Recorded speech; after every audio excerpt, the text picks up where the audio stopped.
ഉണ്ടാക്കുന്നത് മാംഗ്ലൂർ മസാല കറിയാണ് കേട്ടോ. അപ്പോൾ എൻ്റെ ഉച്ചത്തെ മീലാണ് ഇത് ഞാനിന്ന് കാണിച്ചു തന്നത്. അപ്പം ഞാനിവിടെ ഫസ്റ്റ് ചാറാണ് ഉണ്ടാക്കേണ്ടത്. കുറച്ച് തേങ്ങ, കുറച്ച് Kashmiri chilli powder, 1 tablespoon ജീരം, കുറച്ച് വാട്ടർ ഒഴിച്ച് പേസ്റ്റ് ചെയ്തെടുക്കും. പിന്നെ ഇത്തിരി വറുത്ത കടുകും ഇടട്ടോ. നടുവേദന വരാതിരിക്കാൻ വേണ്ടിയാണ് കടുകിടുന്നത്. ഈ ഒരു കഷ്ണ ചേനാണ്. ചേന, പിന്നെ മസൂർ ദാൽ, ഒരു തക്കാളി, സവാല, പിന്നെ എടുത്തിട്ടുള്ളത് മസാല ചെപ്പാണ്. ഇനി ഇത് കുക്കറിലിട്ട് വേവിപ്പിക്കാം. മസൂർ ദാൽ ഇട്ട് കൊടുത്തു.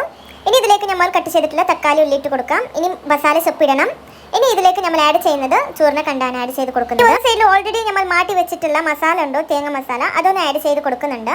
ഓക്കെ, ഇനി ഇതിലേക്ക് നമ്മൾ ടേസ്റ്റിന് വേണ്ടി സോൾട്ട് ആണ് ആഡ് ചെയ്യുന്നത്. ഒരു സൈഡിൽ മിക്സി ജാറിൽ ചാറിൻ്റെ മസാല വാക്കിയിട്ടുണ്ടോ, അതിലേക്ക് 1 ഗ്ലാസ് വാട്ടർ വെച്ചിട്ട് നന്നായിട്ടൊന്ന് മിക്സ് ചെയ്തിട്ട് എഗൈൻ ഇതിലേക്ക് വാട്ടർ ആഡ് ചെയ്ത് കൊടുക്കും.